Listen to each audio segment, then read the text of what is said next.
You better watch the premiere of Chicago Fire tonight. But is that what it's really like? Tom Murray walks in the footsteps of Milwaukee's heroes who put their lives on the line to keep us safe. It may not always be as exciting as primetime TV, but a day at the local firehouse is definitely not for the faint of heart. Milwaukee Fire's Engine 30, Truck 12, sits at the corner of Teutonia and Locust. And it's one of the busiest stations in the city. Here we go. It's 7:30 in the morning, shift change time. Most people get to the firehouse about an hour early, so that way our gear and our apparatus and everything is all checked and all set to go. The necessities, some coffee, and a hearty breakfast. That's good. Thanks. Start the day off right. Like a glacier almost. There's a little joking around to get the day started, but by 8 o'clock, it's all business.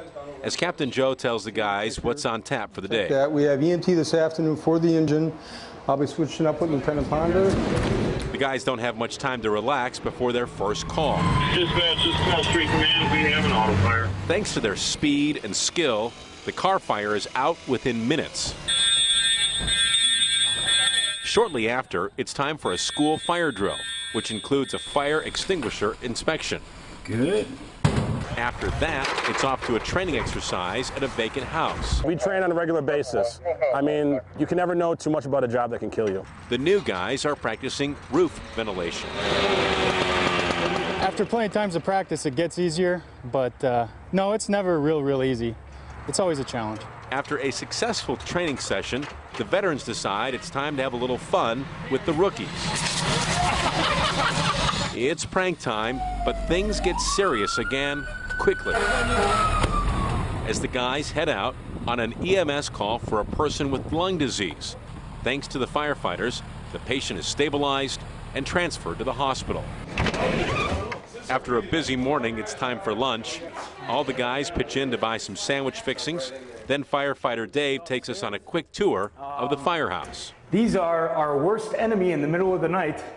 When you make yourself up these 25, 30 steps, get to this point, and an alarm goes off and you've got to run back down. This is what we call the crow's nest. This is just another area for guys to sit and relax, watch a little TV, or read a book. This is our dorm room. This is where everybody sleeps. Welcome to the weight room at Engine 30, Truck 12. Dave is an 8-year Milwaukee Fire veteran and says being a firefighter is all trust. If I make a mistake, if I fall down, I know my brothers are behind me and they're going to help me. He says being in a firehouse really is like a family. When we're not at work, we all hang out together. Before we know it, it's already early afternoon, and our day in the firehouse is almost over.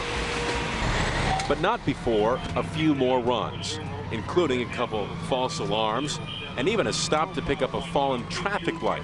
It's like anything, any given day. We end the day a little after 4 o'clock, checking back on a house that caught fire earlier that morning. And you can see there's extensive damage. It looks like a 2.5-story duplex. Luckily, no one was hurt, thanks in part to the bravery of the men of Engine 30, Truck 12. It's just knowing that no matter what the thing is that you have to face, we're going to figure out how to fix it and get the job done. As we learned, a day at the firehouse may not be a thrill a minute, but when seconds count, they are there when we need them. Tom Murray, today's TMJ4.